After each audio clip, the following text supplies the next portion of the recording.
Bulan Ramadan sudah tiba. Walau di tengah pandemi COVID-19, umat muslim tetap menyambut sukacita datangnya Ramadan dan antusias menyongsong Hari Raya Idul Fitri 1441 Hijriah atau Lebaran 2020. Biasanya sebentar lagi kita memasuki masa arus mudik Lebaran. Tapi di tengah ancaman wabah COVID-19 saat ini, bijakkah untuk mudik? Mudik Hari Raya Lebaran identik dengan pergerakan jutaan orang. Biasanya dari perkotaan menuju pedesaan untuk berkumpul dengan keluarga di kampung halaman. Saat ini, pergi mudik sama saja dengan menjadikan diri kita mangsa empuk virus COVID-19. Karena virus COVID-19 dapat berpindah melalui pergerakan orang yang terinfeksi.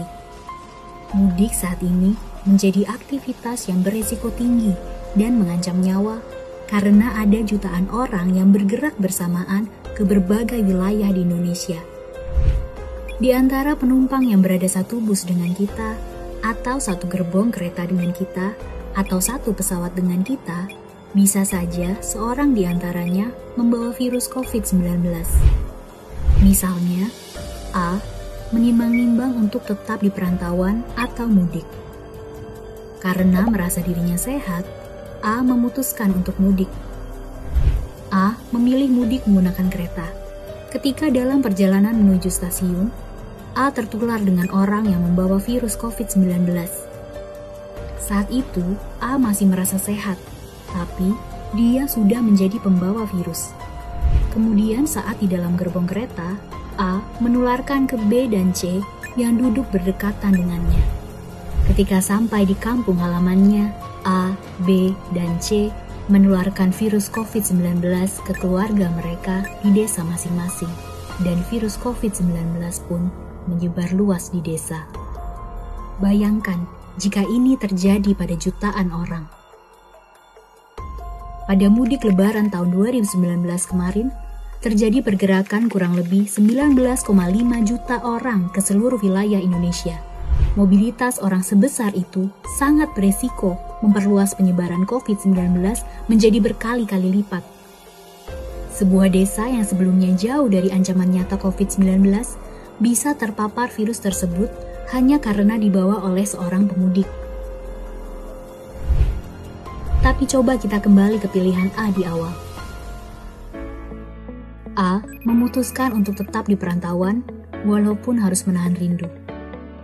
A tetap menjaga silaturahmi dengan keluarganya dengan mengganti mudik fisik dengan mudik digital. Tiap saat berbuka puasa dan sahur, ia melakukan panggilan video dengan keluarganya. Begitu juga saat malam takbiran dan Hari Raya Idul Fitri. A bermaaf-maafan dengan keluarganya melalui panggilan video. Walaupun jauh, ia tidak merasa sendirian.